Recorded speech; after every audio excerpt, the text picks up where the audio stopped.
नमस्कार दोस्तों, स्वागत है आपका मेरे चैनल कॉमिक्स लाइफ में।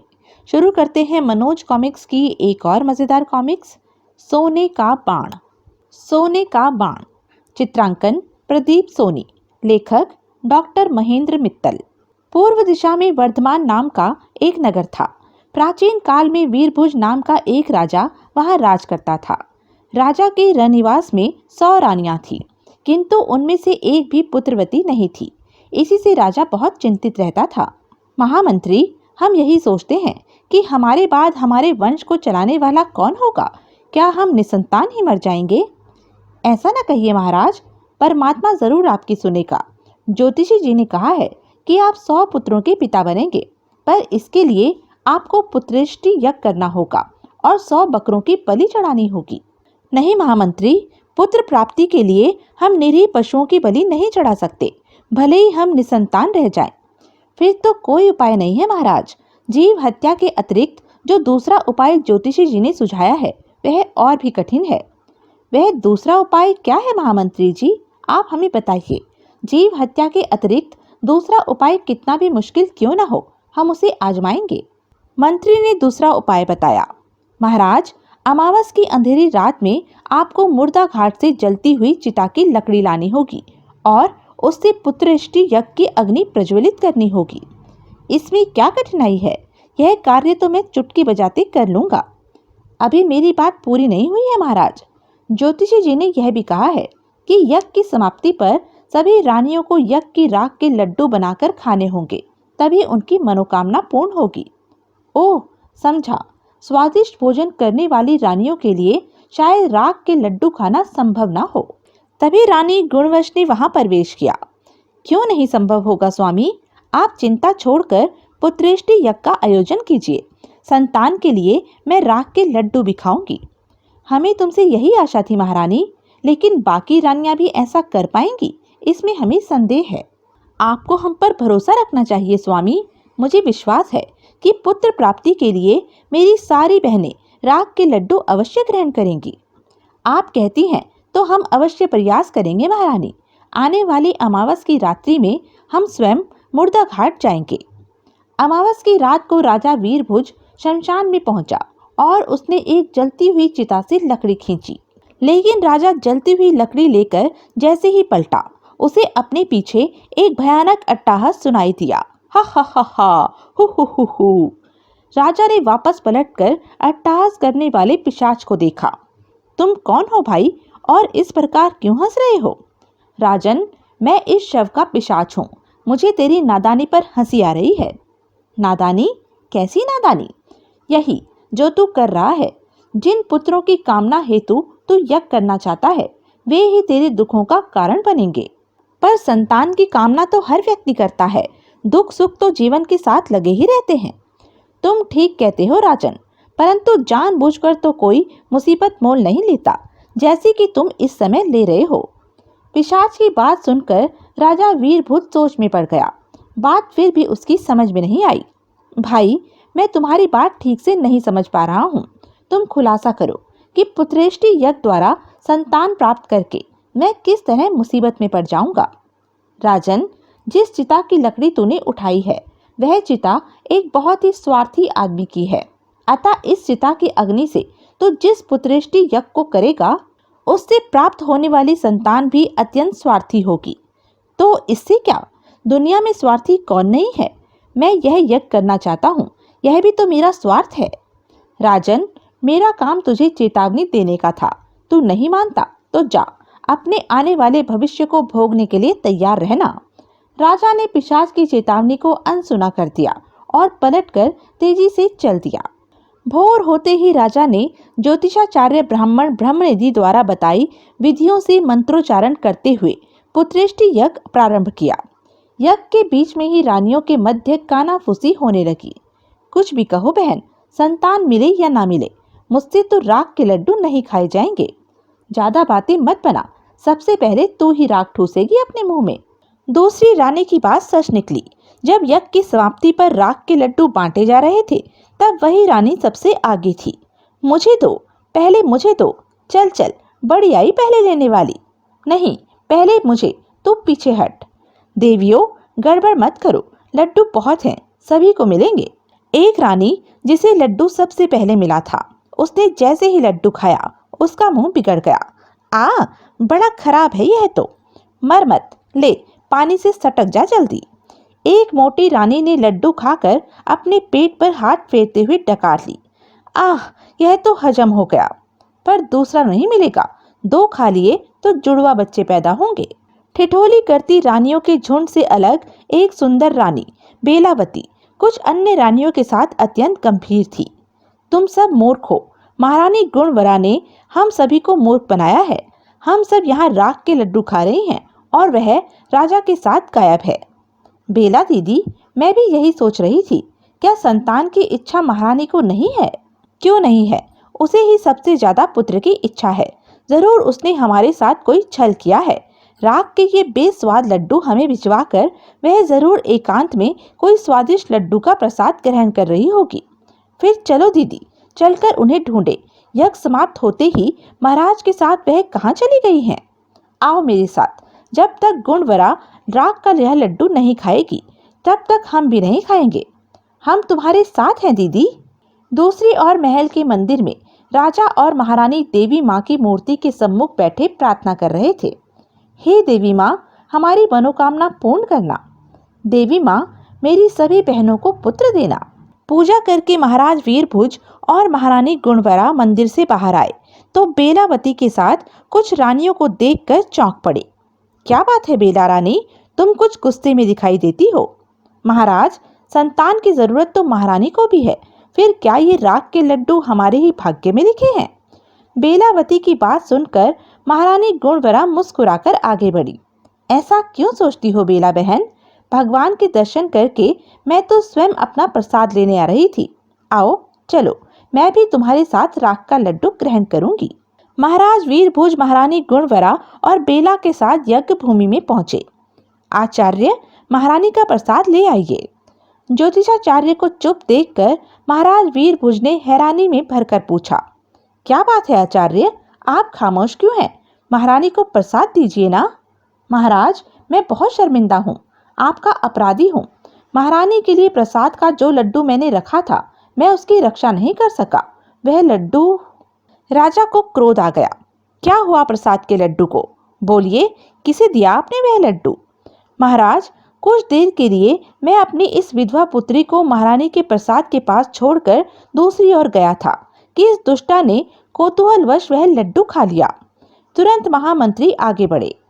महाराज, एक विधवा स्त्री का संतानवती होना बहुत बड़ा अपराध है। इसके अलावा इसने महारानी का प्रसाद खाकर बड़ा भारी अनर्थ किया है। इसे सूली पर चढ़ा देना चाहिए। ज्योतिषाचार्य की विधवा बेटी ने महारानी गुणवरा के पैर पकड़ लिए। माँ, मुझे क्षमा कर दो। अगर मैं ऐसा न करती तो आपकी बड़ी जग हंसाई होती। मैं किसी भी हालत में आपको वह राख का लड्डू न खाने देती, क्योंकि उसे एक दुष्ट चूहे ने जूठा कर दिया था। अगर आप वह लड्डू खा लेती तो आपके पुत्र की सूरत चूहे जैसी होती। ओह नहीं। युवती की बात सुनकर सभी हैरानी से उसकी ओर देखने लगे। मेरी बेटी ठीक कहती है महाराज, फिर भी आप इसे जो सजा देना चाहें अवश्य दें। नहीं स्वामी, इसमें इस बेचारी का कोई दोष नहीं है। मैं एक कुरूप पुत्र की मां न कहलाऊं, इसलिए इसने ऐसा किया है। इसे क्षमा कर दीजिए।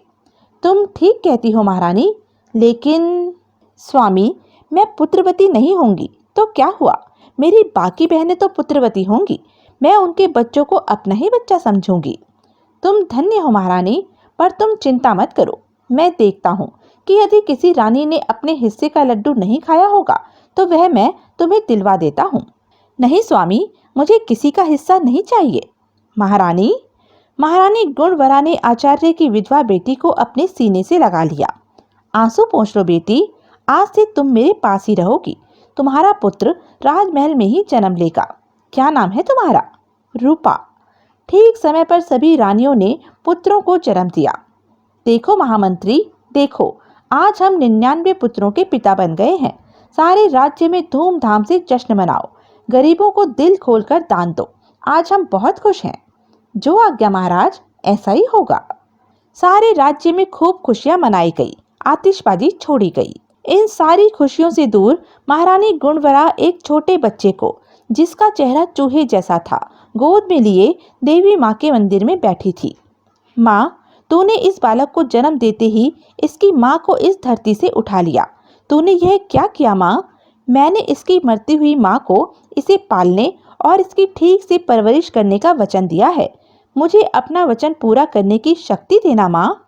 जब राजा को यह पता चला कि आचार्य की बेटी ने चूहे जैसे चेहरे वाले एक बालक को जन्म दिया है और जन्म देते ही वह मर गई है और उस बालक को अब महारानी पाल रही है, तो राजा ने महारानी के कक्ष में ही जाना छोड़ दिया।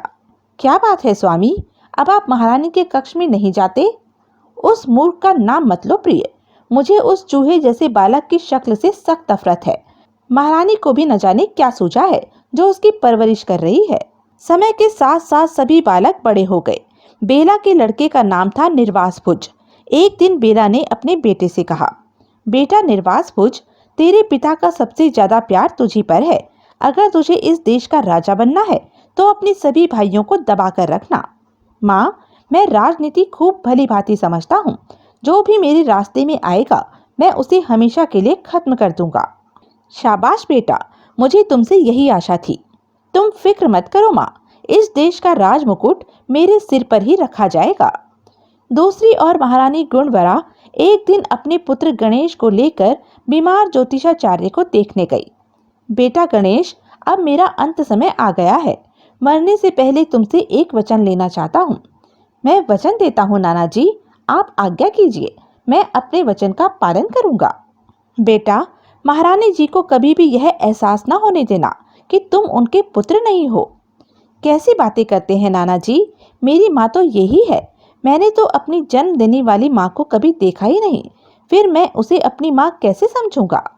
महारानी की आंखें छलक आई।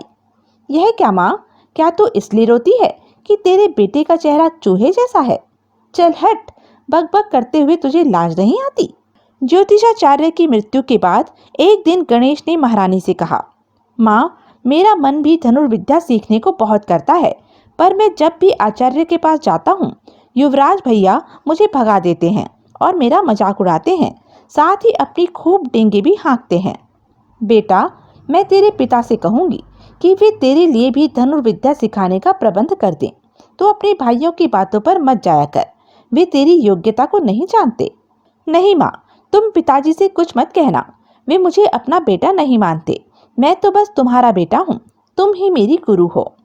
अच्छी बात है, नहीं कहूँगी। अब तू जा और जंगल में जाकर खुद अभ्यास कर। वीरता का प्रदर्शन वक्त पर ही अच्छा लगता है। अतः गणेश माँ की आज्ञा पर रोज स्वयं ही जंगल में जाकर धनुर्विद्या का अभ्यास करने लगा। कुछ समय बाद जब एक दिन गणेश तीर कमान लेकर महल से निकला तो उसने देखा कि उसके भाई एक मैदान में धनुर्विद्या का अभ्यास कर रहे हैं। गणेश उनको देखकर ठिठका, काश मैं भी इनके साथ धनुर्विद्या का अभ्यास कर पाता। गणेश को आता देख सभी युवराज उस पर हंसने लगे। अरे देखो भाइयों, देखो, चींटी के भी पर निकलने लगे हैं। लो, अब चूहे भी तीर चलाएंगे। हा हा हा हा हा हा हा हा। गणेश ने उनकी बातों पर ध्यान नहीं दिया और वह अकेला ही जंगल में चला गया। युवराज फिर से धनुर्विद्या का अभ्यास करने लगे। शाबाश! तभी महल की दीवार पर एक विशालकाय पक्षी आकर बैठ गया। निर्वास भैया, उस विचित्र पक्षी को देखो, उसके पैरों पर हीरे जवाहरात जड़े हैं। क्यों ना हम उस पर निशाना लगाएं? तुम ठीक कहते हो, आओ उसे मार गिराएं। सभी राजकुमारों ने निशाना लेकर उस पक्षी पर तीर चलाए, पर अरे, हमारा तो एक भी तीर इसे नहीं लगा। बचकर कहाँ जाएगा, मैं इसे अभी मार गिराऊंगा। निर्वास भुज ने पक्षी का निशाना लेकर तीर छोड़ा। ओह, मेरा निशाना भी खाली गया। उसी समय उनके धनुर्विद्या के आचार्य वहां आए। युवराज, तुम जिसे मामूली पक्षी समझ रहे हो, वह पक्षी के भेष में मायावी राक्षस अग्निशिख है। क्या? मायावी राक्षस अग्निशिख? हाँ युवराज, इसे किसी साधारण तीर से नहीं मारा जा सकता। यह बड़ा ही भयानक राक्षस है। यह सैकड़ों नगरों को नष्ट करता हुआ यहाँ आया है। फिर तो यह यहाँ भी विनाश करेगा आचार्य? अवश्य करेगा। युवराज, यदि अपने नगर को विनाश से बचाना चाहते हो तो अपने पिता का सोने का बाण लेकर आओ। उसमें बहुत शक्ति है, उसी से यह भागेगा। सोने का बाण? लेकिन आचार्य, उसे तो पिताजी कभी किसी को नहीं देते, वह अमूल्य है। युवराज, इस मुसीबत से बचने का कोई उपाय नहीं है, अतः जल्दी करो। ठीक है आचार्य, हम अभी वह बाण लेकर आते हैं, तब तक आप इस पर नजर रखिए। महल में प्रवेश करते हुए एक राजकुमार ने युवराज निर्वास भोज से कहा, भैया, पिताजी का स्वर्ण बाण क्यों न हम गणेश से चलवाएं। यदि बाण खो गया तो हम उसका नाम लगा देंगे, जो कुछ भी बुराई आएगी उसी पर आएगी। तुम ठीक कहते हो शपनक, जाओ जल्दी से गणेश को ढूंढ कर लाओ और ध्यान रहे उसे प्यार से फुसला कर लाना। मैं अभी जाता हूँ भैया। शपनक गणेश को ढूंढता हुआ जंगल में पहुंचा और उसकी तीरंदाजी को देखकर हैरत में पड़ गया। वाह गणेश, कमाल का निशाना है तुम्हारा। माँ ने ही मुझे धनुर्विद्या सिखाई है, वे ही मेरी गुरु हैं। गणेश का वह तीर भी निशाने पर लगा। वाह, कमाल हो गया, हमारा छोटा भाई इतनी बढ़िया तीरंदाजी करता है, हमें पता ही नहीं था। नहीं भैया, मुझसे अच्छा निशाना तो आप सभी लगा लेते हैं, आपको तो आचार्य जी सिखाते हैं। नहीं, आचार्य जी को कुछ नहीं आता। अगर उन्हें कुछ आता होता तो भला हम उस विचित्र रत्नोजड़ी पक्षी को न मार गिराते। रत्नोजड़ा पक्षी? हाँ, तुम देखना चाहते हो तो आओ मेरे साथ। बड़ा विचित्र पक्षी है, हमारे सारे तीर बेकार हो गए हैं। कौतूहल से भरा गणेश शपनक के साथ चल दिया। आचार्य जी कहते हैं कि वह पक्षी साधारण तीर से नहीं मारा जा सकता, उसे पिताजी के सोने के बाण से ही मारा जा सकता है। ओह! गणेश ने महल की दीवार पर बैठे उस विचित्र पक्षी को देखा। वाकई अद्भुत पक्षी है, इसे मारकर मैं अपने भाइयों पर अपना रौब जमा सकता हूँ। इस मौके का लाभ उठाना चाहिए। उसी समय निर्वास भुज अपने पिता का धनुष और सोने का बाण लेकर वहां पहुंचा और झूठ बोलते हुए कहा, यह लीजिए आचार्य जी, पिताजी ने इस शर्त पर धनुष बाण दिया है कि इसे केवल गणेश ही चलाए और कोई नहीं। ठीक है, फिर इसे गणेश ही चलाएगा। आचार्य की आज्ञा से गणेश ने धनुष पर तीर चढ़ाकर पक्षी का निशाना लिया। निशाना चूकना नहीं चाहिए बेटा, वरना अनर्थ हो जाएगा। आचार्य जी, आपकी आज्ञा और माँ का आशीर्वाद मेरे साथ है, यह पक्षी मुझसे बचकर नहीं जा सकता। गणेश ने पूरी ताकत से तीर को पक्षी की ओर छोड़ा। तीर सीधा पक्षी के शरीर में जा धंसा। पक्षी फड़फड़ाया और भयंकर गर्जना करने लगा। आ आ! गणेश ने चौंक कर आचार्य की ओर देखा। आचार्य जी, यह तो आदमियों की तरह ही पीड़ा से करा रहा है। हाँ बेटा, क्योंकि यह पक्षी नहीं, भयानक राक्षस अग्निशिख है। क्या? भयानक राक्षस अग्निशिख? तभी आचार्य जी, वह पक्षी तीर सहित उड़ा जा रहा है। रक्त की बूंदें टपकाता हुआ पक्षी आकाश में उड़ चला। नीचे निर्वास भुज ने फैल मचानी शुरू कर दी। आचार्य जी, गणेश ने पिताजी का सोने का बाण खो दिया। अब इसी से बाण मंगवा कर दीजिए, वरना पिताजी हम सभी को देश निकाला दे देंगे। अरे, तुम तो कहते थे कि महाराज ने स्वयं तुम्हें धनुष बाण देकर कहा था कि इसे केवल गणेश ही चला सकता है। मैंने तो आपसे झूठ बोला था आचार्य जी, धनुष बाण तो मैं चोरी चोरी लाया था। क्या तुमने चोरी की और मुझसे झूठ बोला? ऐसा क्यों किया तुमने? क्योंकि आप कह रहे थे कि सोने के बाण के बिना यह राक्षस मरेगा ही नहीं, जबकि पिताजी हमें राजी से बाण नहीं देते। तब हम... आचार्य जी क्रोध से उबल पड़े। खामोश! चोरी करते और झूठ बोलते तुम्हें शर्म नहीं आई? खुद निशाना नहीं लगा सके तो बेचारे गणेश को बलि का बकरा बना दिया। हम क्या करते आचार्य जी, हमारा निशाना चूक रहा था और गणेश का निशाना सच्चा था। ईश्वर ही तुम्हें इस कर्म की सजा देगा। तो यह थी अब तक की कहानी। आगे की कहानी जानने के लिए बने रहें मेरे साथ। और हाँ, मेरे चैनल को लाइक, शेयर और सब्सक्राइब करना ना भूलें। और कमेंट करके ज़रूर बताएं कि यह वीडियो आपको कैसा लगा। धन्यवाद।